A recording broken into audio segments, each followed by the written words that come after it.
Hi, friends. This is Susie Shaman. Welcome to today's daily message. Today is, I gotta think about it. Yeah, Tuesday, January 18th, 2022.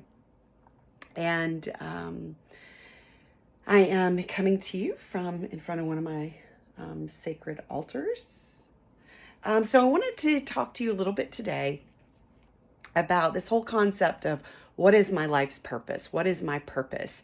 And I posted something on Facebook a couple of days ago that said something like, basically, where your life slash purpose is concerned, what's your greatest fear? And I believe that when we tap what our greatest fear is, we've tapped a significant portal to the answer to the pathway to more about our life and our purpose. That's a topic for another video.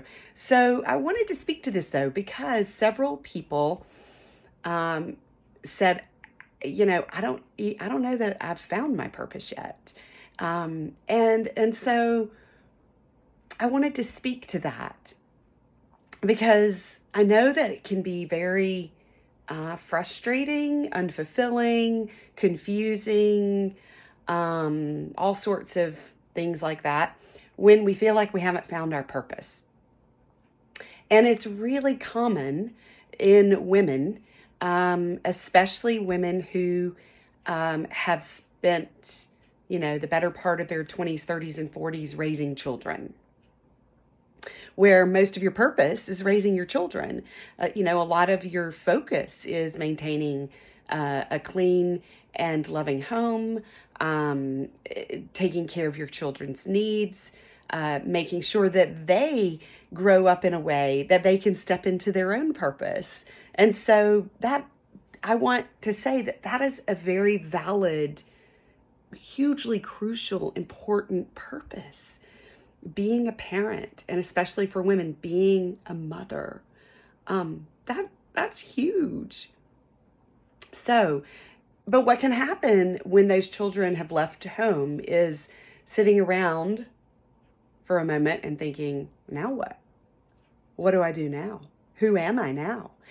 And women, especially men as well, but I'm speaking to the women today, go through a bit of an identity crisis when children leave the home. When so much of our identity is wrapped up in what it is we're doing, we have to reform and reshape our identity, and that's totally okay. And so for that, I would really like to encourage you to watch a movie that's free on YouTube right now called Finding Joe. It's about the philosopher, theologian, professor named Joseph Campbell, who wrote The Power of Myth. He was a professor at Sarah Lawrence University. And he has been one of my teachers for a long, long time. I like to read his works. And the movie is a really beautiful movie about all that he taught us about this journey of discovering ourselves. And it's a cycle we go through multiple times in our life. So one of his quotes that I love, and I'm not going to get this verbatim, but oh well, you'll get the meaning of it, is that we're not so much looking for the meaning of life as we're looking for the experience of truly being alive. And so what I would ask you and encourage you to do, if you are struggling right now with what is my purpose, is maybe just set that for the while, your purpose is to experience the feeling of being alive each day. And just let it be that. Don't try to figure it out to be something bigger and grandiose.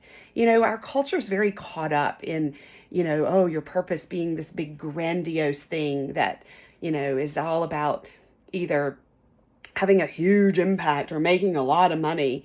But another thing I think Joseph Campbell said is that, the pauper is buried next to the millionaire. So in the end, it's not about the money you made. It's not about, how famous were you or how popular were you. It's about the people around you in your life.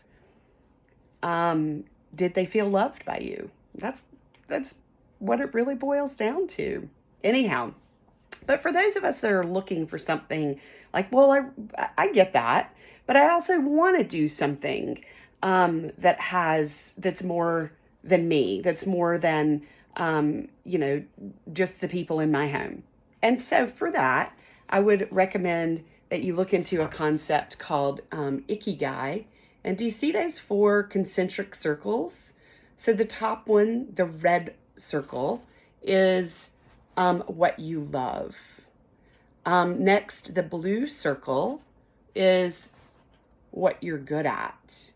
Cross over to the yellow circle, and that is what the world needs. And jump down to the bottom circle, the green one, what you can be paid for.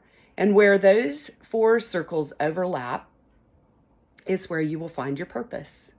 So the purpose is the intersection of your passion, your mission, your vocation, and your profession. And so I would highly encourage you to research the word Ikigai, Ikigai, and read about Ikigai. My dear friend Carol Williams has a whole Ikigai program that she runs. Actually, this is one of her handouts that I was just showing you. But I love that. I love seeing, okay, that helps me zero in. That gives me a direction for my mental journey around what's my purpose. So before we end, I'm going to let you listen to my singing bowl. Everything in the universe is vibration. Everything is energy. And the way that this bowl vibrates as I tap it, and especially when I hold it in my hand in the morning, that was a little loud, really helps me as I feel the bowl vibrating while it's in my hand. It helps me to remember that all things are vibration and energy, and I am energy and vibration. And I can have some mental influence over how I want to vibrate. And so what I try to do each day is vibrate at love and above. Sometimes I get caught, though. I get caught in some of those fear-based things like frustration and worry and self-doubt. Those are my biggies. But I just take a deep breath and do a reset, or I try to remember to, or I come to my bowl. I just got this bowl at Christmas, and it's really helpful. So I hope you enjoyed it. And takeaways, research Ikigai. Go to my friend Carol Williams' website, Google Carol Williams Efficient Productivity Systems, and you can see how to reach her if you want to do her Ikigai program. Go to YouTube and watch the movie Finding Joe. And last but not least, how can you experience the feeling of being alive today? All right, that's all for today. It's always a pleasure to talk to you wherever you are and whenever you receive this. Always know that I'm sending you deep love, and just take a moment to feel that love and allow that love to sink in. One of the most difficult things many of us have is receiving love. We don't have a difficult time giving the love out, but we have a difficult time receiving it. So just take a moment right now to take in a deep breath and feel that love radiating from me and coming into you. Nice. All right. I'll see you again soon. Bye.